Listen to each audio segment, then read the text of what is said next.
Shocking analysis by the Rutherford Institute. And they say if Jesus had been born today, he would have been arrested for treason and inciting violence. He would have disappeared into a secret government detention center where he would have been abused and tortured.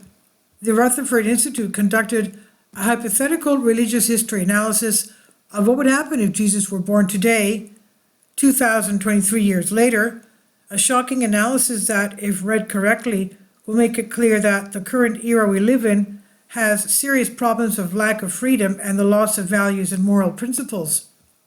According to the analysis, Jesus would have been accused of treason, incitement and violence and extremism and would have had a bad end, as he would have disappeared in some secret CIA detention center. Instead of being born in a manger, Jesus might have been born at home. Instead of wise men and shepherds bringing gifts, however, the baby's parents may have faced visits from government social workers who would not accept a home birth. If Jesus had been born in a hospital, his blood and DNA would have been taken without his parents' knowledge or consent and entered into a government biobank. While most states require newborn screening, a growing number are keeping this genetic material long-term for research, analysis, and as yet undisclosed purposes. By the time he was old enough to go to school, Jesus would have received lessons in conformity and obedience to government authorities while learning little about his own rights, and if he had been brave enough to speak out against injustice while he was still at school, he could have been beaten or denied the right to an education. And if Jesus had disappeared for a few hours, let alone days, as a 12-year-old, his parents would have been handcuffed, jailed for parental neglect. Parents across the country have been arrested for much lesser offenses, such as allowing their children to walk to the park unaccompanied and play alone in their yard. Instead of disappearing from the history books from his early teenage years to adulthood, Jesus' movements and personal data, including his biometrics, would have been documented, tracked and archived by government agencies and companies like Google and Microsoft. Incredibly, 95% of school districts share their students' records with outside companies contracted to manage the data, which they then use to market products. Once Jesus came into contact with an extremist like John the Baptist, he would be under surveillance because of his association with a prominent activist. And since 9/11, the FBI has actively conducted surveillance and intelligence gathering operations on a wide range of activist groups, from animal rights groups to poverty relief, anti-war groups, and other such extremist organizations. Jesus' anti-government views would certainly result in him being labeled a homegrown extremist, and law enforcement agencies are trained to recognize signs of anti-government extremism during interactions with potential extremists who share belief in the imminent collapse of government and the economy.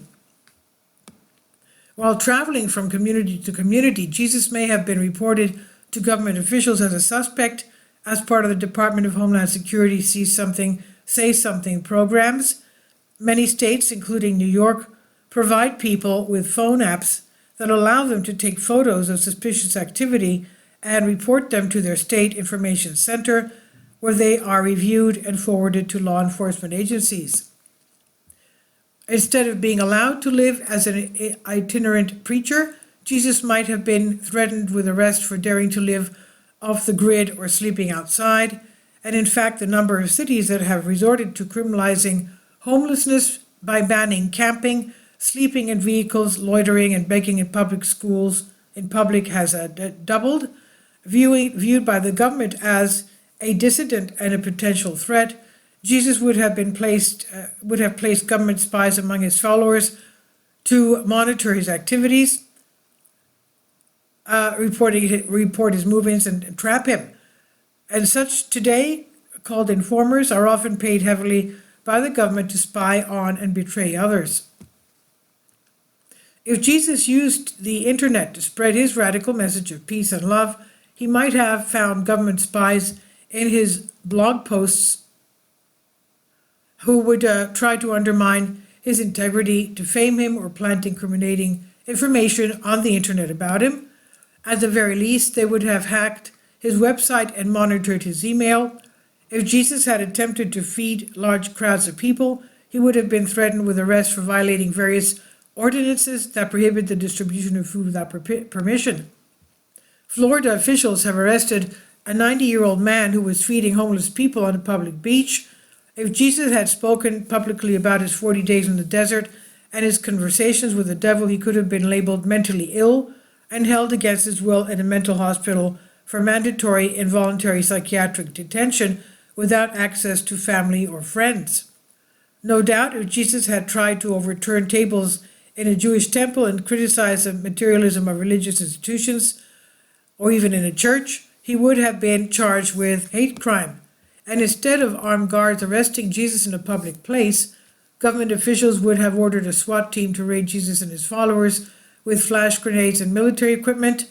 There are over 80,000 such SWAT teams raids conducted each year, many on unsuspecting Americans who have no defenses against such government intruders, even when such raids are accidental. Instead of being held by Roman guards, Jesus could have disappeared into a secret government detention center where he would have been interrogated, tortured, and subjected to all manner of abuse. Chicago police have disappeared more than 7,000 people in a secret interrogation warehouse in Holman Square. Accused of treason and branded a domestic terrorist, Jesus could have been sentenced to life in prison, where he would have been forced to provide jobs for companies or put to death by electric chair or lethal mixture of drugs. This is by Pro News. I've translated this for you from a Greek article. Please leave your comments, and thank you for your support. Support my Patreon account. The daily posts are 5 videos daily, and they are totally different from what I have on my YouTube channel. Thank you so much for your support and that you find all my content so interesting. You'll find the Patreon account details in the description box below.